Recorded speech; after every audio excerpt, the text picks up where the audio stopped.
Rein Taaramäe, rattaproffide maanteereitingu eliitmeeste võitja. Et millist emotsiooni, kui üldse pakuvad säärased võidud? No väga tore, et siuke reiting üldse olemas on. Siuke reiting on vist olemas 2 aastat, et varasemalt sellist reitingut ei ole olnud, et tore on noortel eeskujuks olla, et kindlasti see reiting läheb järjest popimaks ja varsti on see kindlasti üks kõige ihaldatumaid tiitleid Eestis, et hakkab konkureerima Eesti meistrivõistluste medaliga kindlasti. Et kui ise olid noorem ja oleks olnud selline võrdlusmoment näiteks Jaan Kirsipuuga ühe reitingu näol, nagu praegu on meie juuniorsõitjatel olemas, et arvad, et oleks see sulle lisamotivatsiooni lisanud teatud sõitudel?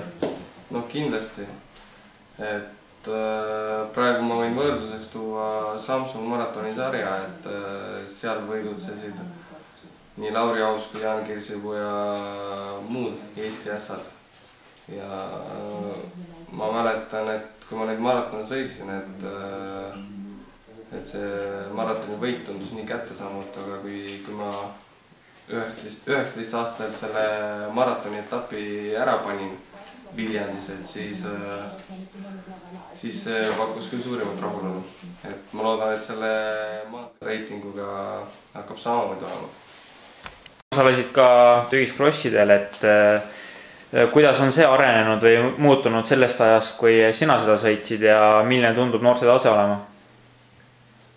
Tügiskross on umbes sama, kui sõitsin seda mina, kui ma olin päris noor kutt ja sellest sarjast on praegu välja kasvanud kindlasti mina, Rene Mandri, Tanel Kangert, Gert Jõer ja ma arvan, et kasvab ka uusi kutte välja, et ma nägin, et talente seal oli just kuni 16-aastaste noormeeste võistlustes, et kindlasti neid tuleb. Rein, et nüüd on ka aasta mööda samanimelise klubi omamisest, et kuidas klubi seni arenenud on ja kas on noorte poiste seas huvi olnud, et on tulnud uusi liikmeid? Et rattaklubi see elu edeneb, et kindlasti lihtne ei ole, aga lihtne ei ole kunagi. Et tuleb ise tööd teha, et see rattaklubi tasemel püsiks ja uute sponsorite otsimisega tegeleda, et meil on mõned toetajad, kes on meid väga palju aidanud, näiteks Swedbank ja PAF, aga on ka mõni toetaja, kes on juba ära läinud, et lihtne ei ole, aga ma arvan, et me saame hakkama ja noorte huvi on, et nüüd viimane 6 aega tegin noortega väga palju trenni koos ja ma arvan, et ma sain nii mõnegi õpetussõna neile öelda ja poistel motivatsiooni tõsta. Milline näeb nüüd sinu enda selline puhkeperiood ja ettevalmistushooaeg järgnevaks hooajaks ette? Mina olen tavaliselt teinud 3-6 nädalat täiesti spordivabalt sellist puhkust. Muidugi aktiivseid tegevusi on, et eile käisin näiteks Tartu sõitluspargis. Aga erilist sporti ei tee ja kui 6 aega on möödus, siis on vaim värskem ja rattasõidu isu on kindlasti 2-kordistunud. Ja muidu ettevalmistust, kui ma alustan, et ega siin erilist muud peale rattasõidu tegema ei hakka, et üldfüüsilist ka natuke hommikuti ja õhtuti, et siis süvalihaste harjutuste näol rohkem. Aga üldiselt jääb kõik rattasõidu piiresse. Tuleval aastal tead juba ka natuke oma kalendrit, et kus alustad hooaega ja põhieesmärgid siis? Hooaega ma alustan, päris täpselt ei tea, et kas Bessesi veloturil või Algarvi veloturil või hoopiski Mallorcal, et üks neist 3 sõidust peaks olema minu avapauk ja kindlasti esimene eesmärk on ikkagi Pari-Nizza velotur, sellepärast et see on seal märtsi alguses kohe ja selleks ma jõuan ennast ilusti vormi jääda ja pärast sinna järele puhata ja valmistada veel korralikult Tour de France'iks, et kui ma seda vormiajastamist hiljemaks ajaks seal kuskil aprilli lõpupoole või maisse, et siis oleks Tour de France'is raske vormi ajastada juba. Et 2 vormikõvert ei tohi olla liiga järjest, et ilmselt ongi pari Nizza ja sealt edasi tuleb Tour de France'ile loksuda nii-öelda. Ja eks siis hooaeg näitab, et mis tuleb. Cofidise meeskonnaga ühines nüüd ka Gert Jõeäär, et mida ootad temalt järgmisel aastal või mis sa arvad, et milleks ta suuteline on su meeskonnakaaslasena? Väga raske öelda. Gert on Eestis ja Prantsusmaal on ta väga tuntud selline siledama spetsialist just, et ma loodangi, et ta siis realiseerib ennast kuskil, et ma loodan, et temast ei saa puhtalt abimeest kellegile meie meeskonnas, et alati on ju tore, et mees, keda ise oled klubisse aidanud, et see mees siis jõuaks kõrgele ja kindlasti tõuseks meie eestlaste maine jälle Prantsusmaal, nii et ma loodan, et Gert võtab vähemalt ühe võidu kuskil ära, et sobivaid sõite talle on piisavalt. Eks näha ole. Mis sa arvad, kas pääsed järgmisel aastal ka Estonian Cycling Weekendile, nagu oled siiani ikka üritanud? Ikka tahaks jah, Cycling Weekendi sõita, et see on siuke eesmärk omaette kunagi Weekendil võita. Aga nüüd Cofidisel on uus manager alates juulikuust ja ma ei tea, kui tähtsaks ta nüüd Cycling Weekendi peab. Et ta tundub siuke väga otsekohene ja väga suurte eesmärkidega manager olevat, et võib-olla ta ei taha Eesti tullagi. Aga kui tiim ei tule, eks ma katsun siis nihverdada ennast kuidagi Eesti koondisse. Palju sul üldse uusi meeskonnakaaslasi on, et mõned nimekamad sõitjad lisandusid Cofidise ridadesse samuti, et mis sa nendest arvad ja kas tuleb sul kasuks või kahjuks? Pigem tuleb ikka kasuks, et kui minul on halb päev, et siis suudab mind keegi aidata ja vastupidi, et kui kellegi teisel on sõitu untsu läinud, siis suudab teine tugev mees mind aidata. Ja selliseid abimehi on vaja, et ükski suur liider ei ole nendelt hakkama saanud. Ja kindlasti peaks toimuma ka minu areng nende kõvade meeskonnakaaslaste najal, et palju neid meeskonnakaaslasi nüüd uusi on, et need võib tõesti arvestada, et nad hakkavad suuri võite võtma, et neid on võib-olla 2 meest, Jérôme Coppel, prantslane ja hispaanlane Navarro, Daniel Navarro. Aga üldse ma ei teagi täpselt, et palju meil neid uusi mehi on, et oli vist 8 või 9. Et eks näha on. Aitäh, Rein, ja olen kindel, et kõik rattaproffide jälgijad hoiavad sulle ka uuel ajal pealt. Jah, aitäh.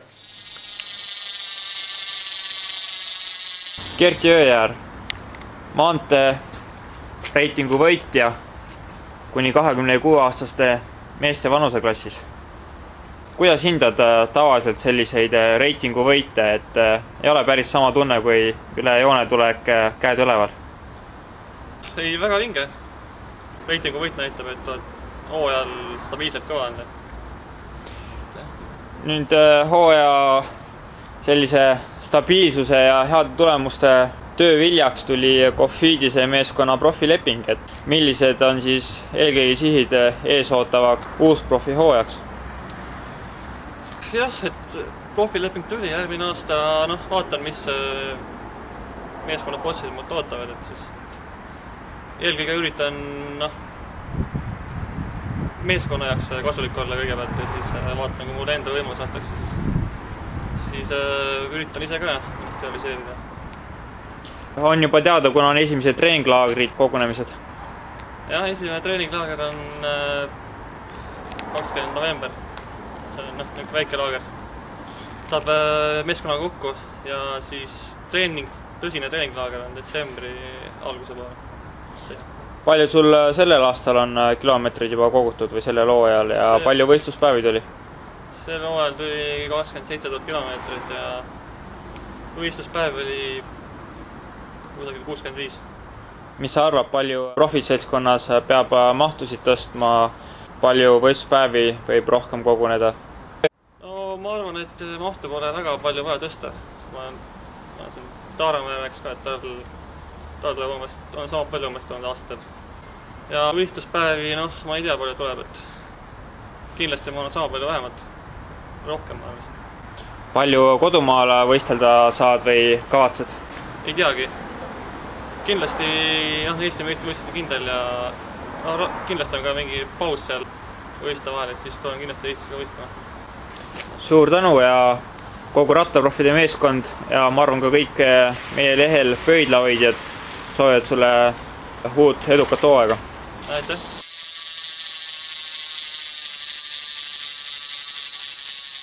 Palju õnne Grete rattaproffide maanteereitingu eliitnaiste arvestuse võitmise puhul, et kuidas sa hindad, kui mõne reitingu eesotsas oled? No, iga autos on minu jaoks oluline, aga konkreetselt see on oluline sellepärast, et see on nagu kogu hooaja kokkuvõtte. Kuidas sa üldse läbi hooaja tundsid teiste Eesti naisratturite vastupanu taset, et näiteks siin mõne aasta tagusega, kus olid kindel valitsev. Kuidas hindad üldse teiste arengut ja noorte pealetulekut naiste spordis üldse Eestis? See on väga positiivne, et iga aastaga on neid üha rohkem. Ja sellel aastal tundsin kindlasti konkurentsi Liisiristi näol. Et väga positiivne ja motivatsiooni andev oli see, kui me koos finiši eitluses osalesime. Et kuigi ma hooaja alguses kindlasti ei olnud tippvormis, aga tema areng oli siiski tuntav. Millised su nüüd enda plaanid tulevaks hooajaks on ja siin on meediast läbi käinud, et kuni järgmiste olümpiamängudeni on kavas sõita? See tulevikuplaan sõltub kindlasti tervisest, et oleneb, kuidas selg järgi annab ja kui palju laseb treenida, et praegu on plaanis aasta-kaks rahulikumalt võtta, et võistelda siin veidi Eestis ja kui tõesti peaks selg lubama, siis ka mõned võistlused välismaal. Aga motiveerib siiski ikkagi olümpia, mis on 4 aasta pärast. Kuidas järelkasvuga on, kas on plaaniga peres uut järelkasvu kasutada või mis mõtted selles suunas? See sõltub ka tervisest, et kuidas, kui see sport peaks ära jääma, siis mõtleme võib-olla selle peale ka, aga praegu nii palju, kui organism lubab treenida, siis mõtlen nagu spordi peale. Aga hetkel siis seljaga on kõik korras, et lubab ilusti trenni teha ja terviseprobleemi hetkel ei ole? Ta on ikka jätkuvalt probleemi allikaks, et treenin nii nagu ikka, et peale jooksu, rattasõitu, venitused ja mõned massaažikorrad ka, et temaga selle seljaga peab kogu aeg tegelema, et ma ei ole suutnud seda unustada. Võib-olla on vaja lihtsalt natuke puhata. Ja lõpetuseks võib-olla mõned head sõnad meie noortele naissportlastele, naisratturitele eelkõige siis, et jõuda tippu, et mis oleks sinu need paar sõna neile kaasa? Kindlasti sihikindlus, et rattasport on selline ala, kus peab sihikindlalt tööd tegema. Et iga päev, isegi kui kuju ei ole või pole aega, siis tuleb ikkagi see aeg leida ka kooli kõrvalt, et pikad treeningud ja kindlasti kevadlaager on hästi oluline, et ka Liisile kunagi rääkisin, et seda ei tohiks alahinnata. Ja siis, kui oled sihikindel, siis tulevad ka tulemused. Ütlesid, et järgmine aasta plaanid ise võib-olla natuke vähem kaasa teha välismaa sõitudel ja oma klubi juures, et endal ikkagi kevadlaagrid ja sellised asjad on endiselt kavas ja kui palju siis täpselt sõite plaanid oma klubi eest teha? Praeguse järgi võib-olla isegi ei ole plaanis minna kevadlaagrisse. Et eesmärk on ikkagi organismil taastuda lasta, et ma kahtlustan, et kevadlaager seda ei laseks. et aga kindlasti minevik on näidanud, et ma suudan ka Eestis treenides mingi tasemeni jõuda. Aga kui ennast hästi tunnen, siis miks mitte ka mõned võistlused Michela Fanini eest, aga Eestis kindlasti Tartu Ülikooli akadeemilise spordiklubi eest. Suured tänu, Grete, ja usun, et kogu rattaproffide meeskond ja kõik pöidlahoidjad soovivad sulle head ja uut aastat. Aitäh ja ma loodan üllatada ka järgmistel aastatel oma pöidlahoidjaid. Rist, rattaproffide maanteereitingu kuni 23-aastaste naiste võitja. Kuidas sina hindad selliseid autasusid, mis ei ole otse võistlusjoonel võidetud, aga selline hooaja kokkuvõttes väike sümboolne reitinguvõit? Ma arvan, et see on väga tore, et selliseid reitingu arvestusi üldse peetakse ja üks ikka tere võita selliseid. Kuidas tundsid kodus konkurentsi sel aastal, et kas on vastased arenenud ja palju sellist võitlust oli? Ma arvan, et vastased on kindlasti tublisti arenenud siin aastatega ja et no maanteel ma seda konkurentsi nii palju ei tundnud, aga palju. Grete Treier nüüd on võib-olla kas nüüd päris lõpetamas, aga paari vaheaastat tegemas ja siis sul võib-olla tuleval aastal Eesti sõitudel vähemalt ei ole enam sellist konkurenti või kuidas sa ise seda näed? Tuleval aastal ma Eestis põhimõtteliselt sõidan ainult paar võistlust. Ma ei oska nüüd öelda. Kindlasti oleks huvitav Gretega sõita, et me ka hoian pöialt, et edasi võistlust. No siit jõuamegi selle juurde, et eduka hooaja krooniks pääsesid Michela Fanini profinaiskonda Itaalias, et mida uuelt aastalt eelkõige ootad? Arengut ja edasiminekut ja uusi kogemusi ja eks siis ole näha, kuidas ma seal minema hakkab. Kas sa oled ka mingid kindlad kohad, eesmärgid seadnud? Hetkel ei ole, et katsun seal alguses hakkama saada ja klubi naiskonnal olla nii palju kui võimalik asuks. Palju sinu vanusel Eestis treenival naisel koguneb siis hooaja jooksul kilomeetreid? Tänavu sõitsin 15 000 kilomeetrit. Kas sa arvad, palju järgmises aastaks plaanid? Kas on mingid treeningi eesmärgid seatud? Ei ole veel järgmise aasta plaane teinud, aga ma arvan, et mingi 15 kuni 17 see kandid. Aitäh ja usun, et kõik rattaproffide lehe jälgijad ja rattaproffide meeskond ise hoiab sulle tuleval hooajal pöialt.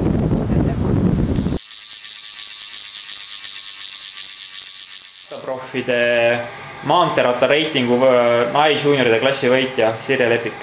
Palju õnne kõigepealt ja tuli see teie kergelt või kuidas konkurents oli? No tuli suht koht kergelt, sellepärast, et viimane lõpp nagu väga keegi sõitmas ei käinud aga noh, eks ma ikka andsin endast nii palju, kui veel anda oli ja üritasin ikka võimalikult hästi sõita, et see võit ikka ära tuleks. Te olete veel esimest aastat juuniorite klassis, et järgmine aasta ka veel, et siis te võib ju päris igavaks minna, kui vastasid ei ole. Noh, kuna 16 on tüdruku, kes nagu siiski võiksid mulle konkurentsi pakkuda, siis ma loodan, et nad ikkagi pakuvad mulle järgmine aasta konkurentsi ja kes ka minu vanuseklassi veel jäävad, et nad ka ikka hakkavad mulle konkurentsi pakkuma nüüd. Mis on järgmise aasta suuremad eesmärgid? Plaanite kuskile välismaale sõitma minna, võib-olla sihite kohta EM-ile või MM-ile? Kindlasti tahaks saada EM-ile, kuna see aasta juba treener rääkis, aga ei hakanud minema, sest et ei olnud korralik ettevalmistus, siis kindlasti järgmiseks aastaks tahan kindlasti minna sinna. Mis on treeningmahud teie vanuse tüdrukul näiteks aastas, kui palju tuleb kilomeetreid ja treeningtunde? No nüüd see aasta me ikka saanud ilusti trenni teha, aga oleks võinud veel paremini saada, et saavad siin treeneriga plaanitud kilometraaži ja tunnid enam vähem. aga kindlasti järgmine aasta tõstame veel, aga ma neid numbreid väga ei tahaks veel välja öelda. Teeme tahaks enda teada. On ka juba kaugemale vaatavaid pilke, et kuhu üldse tulevikus jõuda soovite? Kindlasti tahaks rohkem ikka välismaale võistlema minna ja ikka endast rohkem näidata, et mitte ainult Eesti piirasse jääda, et tahaks ikka kaugemal ka võistelda ja teistele näidata, et milleks ma suuteline siiski olen. Et siis ühesõnaga soovite samamoodi nagu Grete Treier esimese Eesti naisvaatrini jõudnud profimaailma? Kindlasti soovin seda. Ta on ikka siiski kõige suurem eeskuju mulle ja ikka soovin tema jälgides ka minna. Õpite nüüd Audentes koolis Otepää filiaalis, et miks selline valik? Kuna see on väga hea koht treeningu tegemiseks, samal ajal ei ole mul vaja tormata kuskile, et jõuda trenni ja kooli vahelt joosta, et mul on kõik käe-jala juures ja minu jaoks täiesti perfektne koht, kus saab väga hästi treenida ja samal ajal on sul õppimisega kõik korras ja täiesti, ma olen lihtsalt ülirahul selle kohaga, mis see sain. Aitäh! Rattaprofi meeskond soovib head uut hooaega ja loodame, et kõik sujub nii, nagu soovite. Aitäh!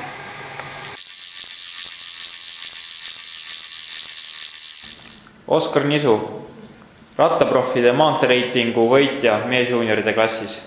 Palju õnne! Aitäh!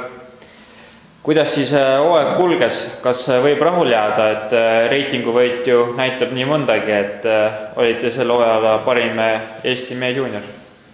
Hooaega võib rahul jääda küll, et hooaja alguses põetud haigus sigas küll hooaja alguses head ja üldse võistlustel sõitmist ja head tulemuse tegemist, aga ma arvan, et selle arvelt ma olin jällegi hooaja lõpus paremas hoos ja maailmameistrivõistlustel oli vorm täitsa hea, et ei kustunud selleks ajaks ära, et hooajaga võib rahul jääda. Et teil on eraldatud ka Luugi poolt auhinnaks head maanteepedaalid, et ühed te suutsite maailmameistrivõistlustel ära lõhkuda, et kuidas siis edasi juhtus? Et seal siis, nagu ma aru sain, pedaalis oli juba enne kerge mõra sees ja 5-6 kilomeetrit enne finišit suutsin kuidagi pedaaliga vastu aia posti äärt minna ja pedaal läks pooleks ja nii ta läks. Kas see aga natuke kripeldama või andis sellist head võistlus ja tulevasteks kordadeks? Eks ikka ei kripeldama, et nagu ma ütlesin, et nagu vorm oli hea ja tunne oli hea, et oleks kindlasti, ma arvan, paremaks suuteline olnud, kui lõpuks see 38, et eks ikka ei kripeldama, aga mis seal ikka, tehnikasport. Mis nüüd siis tulevase aasta plaanid on? Tuleval aastal on plaanis minna Prantsusmaale jaanuarikuust, et sõita seal 3 kuud ja siis tulla Eestisse tagasi ja siis siin Eestis sõita kuni Eestikat kaasa sõita, eks näha, kuidas see täpselt läheb, aga esialgu on plaanis jaanuaris Prantsusmaale minna. Kas on ka juba teada, kuhu klubi juurde või lähete omal käel kuhu laagrisse? Nüüd on juba kindlalt võib öelda, et sinna, kus Risto Raid nüüd on, et see siis Villeneuve, et Sant Villeneuve, kus nüüd Kerti järg ära tuli, et lähen sinna sõitma. Mida eelkõige uuelt aastalt ootad? Kas oled ka mingid eesmärgid seadnud? Hetkel ei ole veel eesmärke paika seadnud, et siin tuleb natuke mõelda ja vaadata, aga nüüd järgmine aasta astun U23 klassi ja kindlasti on tulemas raske aasta, et sõidud lähevad pikemaks ja kõik niimoodi, et eks ma praegu ei oska nagu midagi oodata, ega pole eesmärke paika seadnud. Teadaolevalt hakkab võib-olla eksisteerima ka jälle alla 23-aastaste koondis, et Nations Cupe sõita. Kas on ka seal mõned sõidud, mida lihite? Ma midagi olen nagu kuulnud jah, et luuakse selline või tahetakse käia, et eks ikka tahaks hästi sõita, aga ei ole praegu nagu otseselt jah, väga mõelnud sellele veel. Palju juunioride klassis teil siis eelmine aasta, sellel aastal kilomeetrit tuli ja treeningtunde, et hea võrdlusmoment teistel noortel, kes tahavad samamoodi seda maanteerintikut võita? No nagu ma ütlesin, siis mul hooaja alguses oli haigus ja ma pidin lausa 2 kuud täiesti audis olema, et trenni teha ei saanud, seega mul selle hooaja kilometraaž jäi väheseks, et ma nüüd täpselt ei öelda, et 13 000 tuli, jah, 13 000 tuli, et võrreldes eelmise aastaga, kus ta oli 15 000, et ei natuke vähe siis küll, aga noh, iga juuniorite aastat nagu näitas, et täitsa isegi piisas, et sai hooaja lõpus hoo üles ja sai ilusaid tulemusi tehtud, ma arvan. Täname ja soovime head uut aastat Pärnu mõistes.